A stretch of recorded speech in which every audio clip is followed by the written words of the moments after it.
This week, we are revisiting one of my favorite games, Keyforge. Actually, it is definitely my favorite game for two players, but I want to start introducing some tips on how you can improve your game. How can you tell if a deck is good? Well, we can start by checking out our individual cards, and since there's no booster packs or deck building in Keyforge, we know that that deck's never going to change. So, it's really about the categories of what that deck is good at. I'm going to start out using a beginner's version of the AERC rating system developed by Corey Than, owner of DecksofKeyforge.com, which is a dope resource for Keyforge players that I'll plug a little bit more later. Shout out Corey, appreciate you for working on this dope algorithm. You're watching Mr. Board Gamer. As always, appreciate you for watching.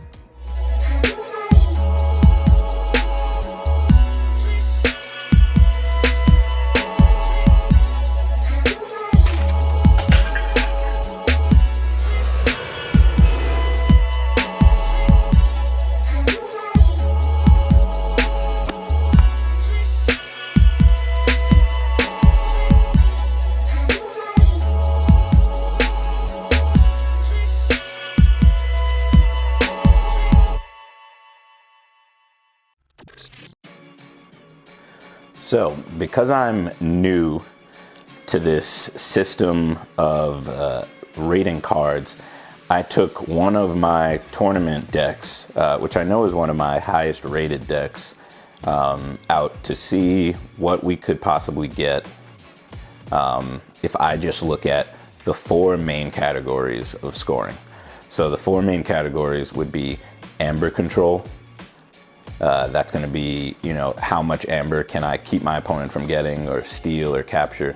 How do I keep my opponent from forging keys?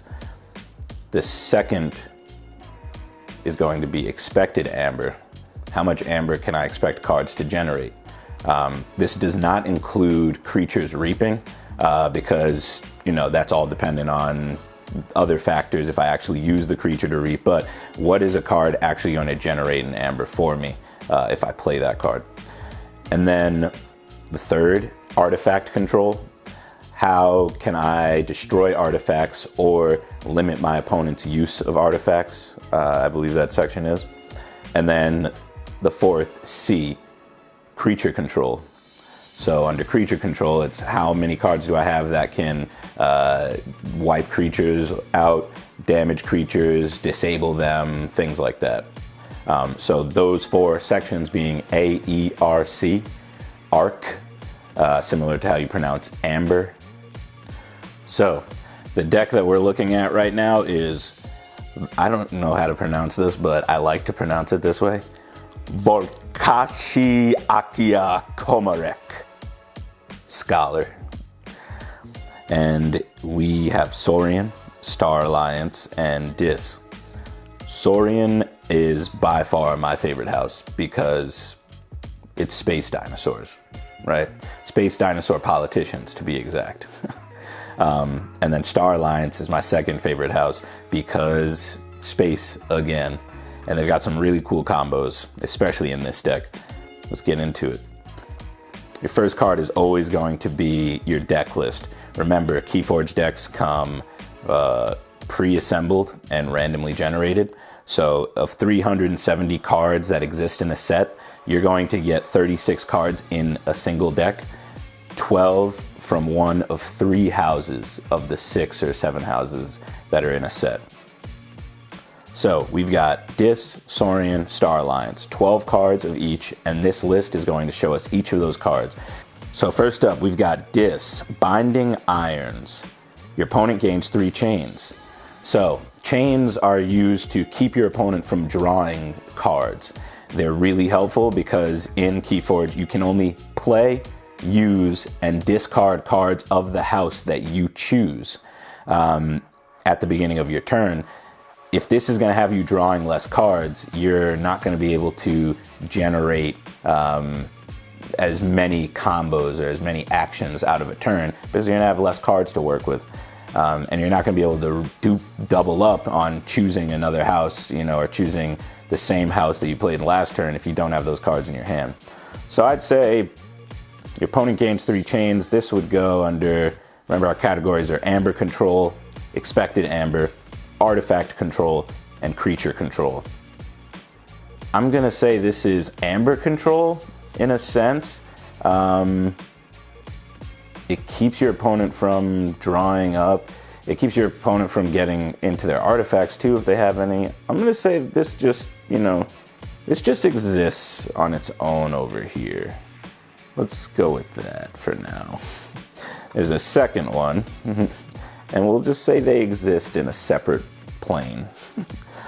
Draining Touch, destroy a creature with no amber on it. That's an action. That's definitely creature control, no brainer. Got another Draining Touch, more for creature control. Festering Touch, so you're gonna gain an amber off of just playing this card, and then you're gonna choose up to 2 creatures and deal 1 damage to each chosen creature. If that creature has already been damaged, deal 3 damage instead. So that's a lot of damage coming off this card and some amber generation. So this is both creature control, and we're gonna see expected amber because it's just generating that amber right off the bat. But let's say that, outside of that, its main use is creature control because we're gonna damage creatures with it.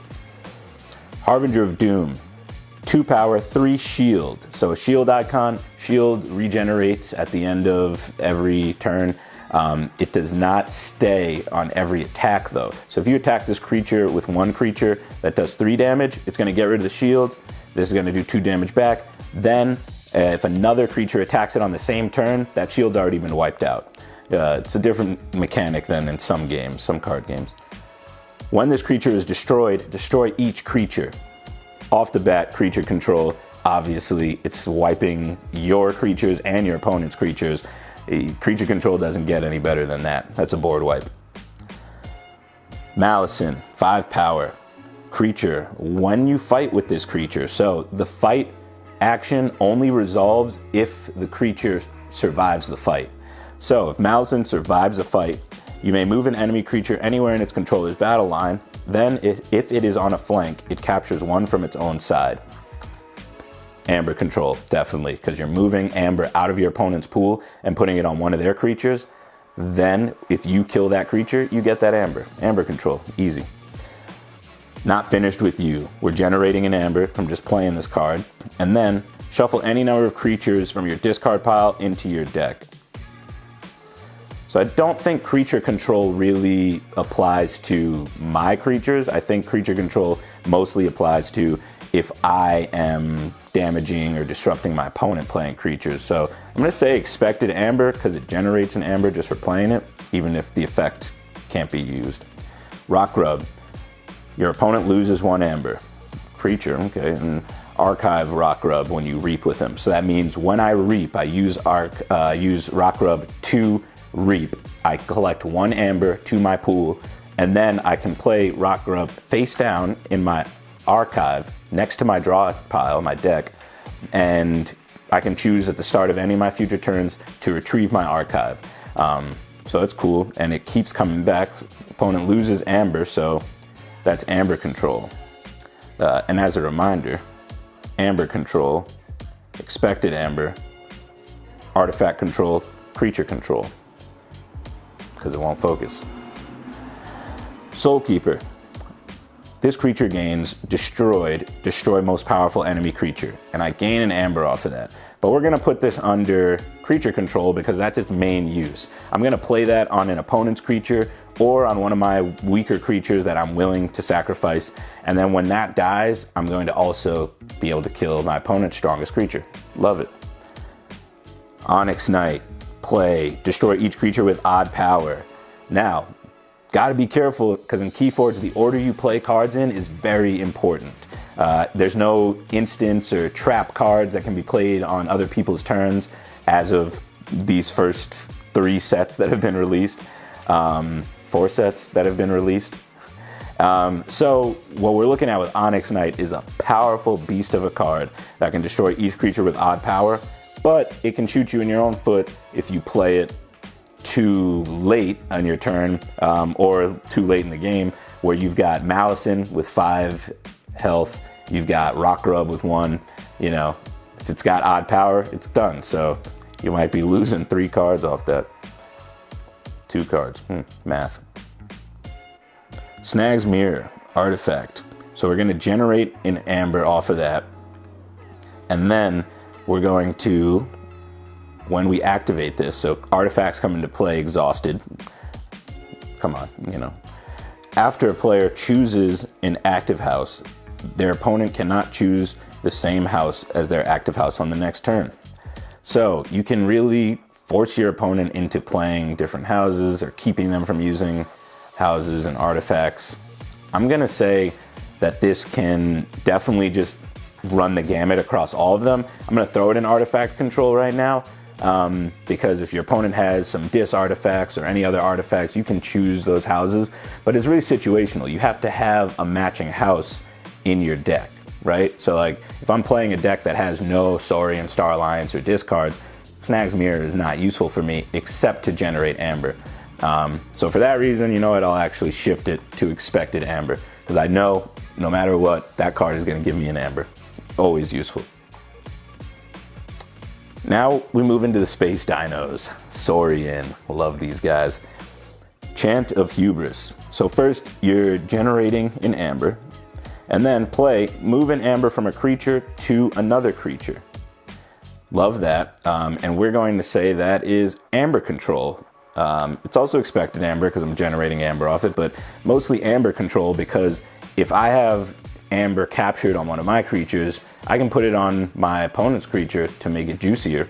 And then when I kill it, I get the amber, but my opponent cannot claim that, depending on what cards they have in their deck. They cannot claim that off of their own creature. So we'll say amber control. Legatus Raptor, 1 shield, 4 power.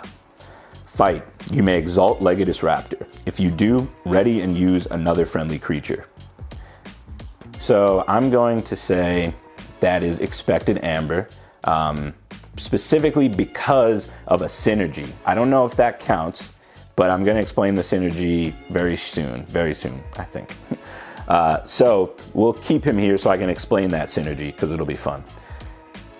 Again, the effect. When he fights and survives a fight, you may exalt Legatus Raptor. If you do, ready and use another friendly creature. And that does not have to be a creature that is of this house. It's just ready and use another friendly creature. It could be any house. So the possibilities are limitless. Failing Strike. So you're gonna get an amber for playing it, and then play, choose a creature, deal 1 damage to it for each friendly creature. You may exalt a friendly creature to repeat the preceding effect. Another one that's going to be useful for our combos, exalting creatures, because Senator Shrix, you may spend amber on Senator Shrix as if it were in your pool. When you play or reap with Senator Shrix, you may exalt Senator Shrix and put that amber on. So you play this card, you generate an amber. Then you reap with this card, you gain an amber, and you can exalt Senator Shrix again to generate another amber. So this is a card that can just be pulling 2 amber, every turn, if you start reaping smart, and we got 2 of them. Oh my God. It's always great to have 2 of one of your favorite cards. So Senator Shrix, also probably the reason that I really think a lot of Saurian is like politics, because Senator Shrix is one of the first cards I familiarized myself with. With a shield too, that's big. We're going to say Senator Shrix is expected amber. We're going to say Legatus Raptor, of course, can be comboed with that, right? If you're readying and using another creature, you can ready and use Senator Shrix. That's 4 amber you generated in that turn because you comboed it with Legatus Raptor. And then Failing Strike could be 5 amber, and then choose a creature, deal 1 damage to it for each friendly creature. Exalt a friendly creature to repeat the preceding effect. So you could then exalt Senator Shrix again. That makes 5 amber, 6 amber you just generated by playing Senator Shrix, Legatus Raptor, and Failing Strike. Of course, over the course of 2 turns, because they've got to be readied for you to be able to use them. But isn't that amazing? Love it. 4th, we got the Golden Spiral. Exalt a friendly creature, ready and use that creature. again, we're gonna say this is expected amber. Usually exalting wouldn't be expected amber, but I wanna say it is because I know that I'm exalting onto Saurian cards who can spend that amber. So it's like, you know, in my pool basically, until someone gets killed. But if you got Tricerian Legionary, taunt. So his neighbors cannot be attacked, and when you play him, you place a ward on a creature. So the first thing that you think of is, well, why not ward the creature with taunt? Because they're going to be forced to attack it anyway. And then the ward will negate any damaging effects. I love that idea, and I used to play it that way. Now I've started to play it where I'll ward one of the creatures next to it because I force that fight. But then also, even if that fight is over quickly or they nuke Tricerian Legionary, I'm still able to protect the amber that's being held in the pool. So, and you never know when someone's just gonna wipe out a creature without actually using another creature to fight it. So we're gonna use this and say, is this creature control? I don't know if creature control applies to my own creatures, so someone in the comments, let me know. Does creature control apply to my own creatures? Because that's warding a friendly creature and keeping people from targeting them. So it kind of makes them attack this creature. Creature control, let's say it. Library of Polyosaurus. Action, move 1 amber from a friendly creature to your pool. Expected amber, bam. Order Hisaro. Deploy. So deploy means I can play it anywhere in my battle line. Otherwise, whenever you play a new creature in Keyforge, you have to place it to the leftmost or rightmost space on your battle line. You can't split creatures. So with Order Hisaro, I can deploy it anywhere. And then when you play, you ready and exalt each of Order Hisaro's neighbors. For the remainder of the turn, they belong to House Saurian. I'm gonna say this is expected amber because if I slap that in the right spot, I can reap with creatures and get more amber. That's just generating it, you know. I know that it's saying, you know, expected amber is not supposed to be applied to reaping with creatures, but this is kind of like unilaterally applied to reaping with creatures. Let's stick with it. Philosophosaurus. So with this card, it's a creature. We're gonna reap. We may look at the top 3 cards of our deck, archive 1, add 1 to our hand, and discard 1. Okay, that's great because this is going to probably let me see what other amber I can expect. Amber control possibly. I don't know. We're gonna throw this up with Binding Irons. That's another card, Philosophosaurus, that we cannot put our finger on right now, but let me know if anyone has an idea. Stomp. We're gonna generate an amber from playing Stomp. Then we're going to deal 5 to a creature. If this damage destroys that creature, exalt a friendly creature. So expected amber, it's going to be generating amber every time we play it, and then the exalt is kind of a pseudo expected amber. The Glypkian Ideal. Play, exalt this creature. This creature gains, you may spend amber on this creature as if it were in your pool. Expected amber, we're gonna say. Not a lot of artifact control in this right now, and that has proven to be my downfall in damn near every game. Every game that I've lost. This deck has over 50% win rate, I think, but Armmaster Melina. Now we're in Star Alliance. Kind of like Space Force. I think my buddy Rolando might call them Space Force, actually. Hazard is 3. Before the creature is attacked, deal 3 damage to the attacking enemy. So if you are attacking Armmaster Melina, you better be swinging with something that's got at least 4 damage. Each of her neighbors gains hazardous 3. We're gonna slap that under creature control, just damage coming everywhere. Elusive, play, fight, reap. You may return an upgrade or robot card from your discard pile to your hand. I like that. And because it's elusive, you know, super special, this might be a card that I'm kind of just like lost on though. Returning upgrades and stuff from discard pile to hand. Is that artifact control? Does artifact control, do all of these controls apply to my controls and what I'm doing on my board? We'll see. Communications Officer Kirby, play, fight, reap. You may play a non-Star Alliance artifact, upgrade, or action card this turn. So That's another one. Love it, but gonna have to go to the miscellaneous pile. I don't know. First Officer Frame. Play, Fight, Reap. A friendly creature captures 1. Amber Control. We've taken Amber over here. Red Alert. Play. If there are more enemy creatures than friendly creatures, deal damage to each enemy creature equal to the difference. As you've seen, I've had a lot of creatures in this deck, so love that card. That's creature control. Sensor Chief Garcia. Play, Fight, Reap. Keys cost +2 during your opponent's next turn. Amber Control. Play, Fight, Reap on Information Officer Gray. You may reveal a non-Star Alliance card from your hand. If you do, archive it. No idea. And we got 2 of them. We're going to go back to miscellaneous pile. Science Officer Morpheus. After you play a creature with a play effect, trigger its play effect an additional time. This card is incredible, especially after all the cards you just saw me drop that have play, fight, reap effects. You trigger those play effects twice. That's great. Or an additional time, because it could be 1 from just playing it, 2 from Science Officer Morpheus, 3 from Science Officer Morpheus 2, and 4 from Science Officer Morpheus 3. Love those. And lastly, Uncharted Lands. So you're going to place 6 Amber from the common supply on top of this card.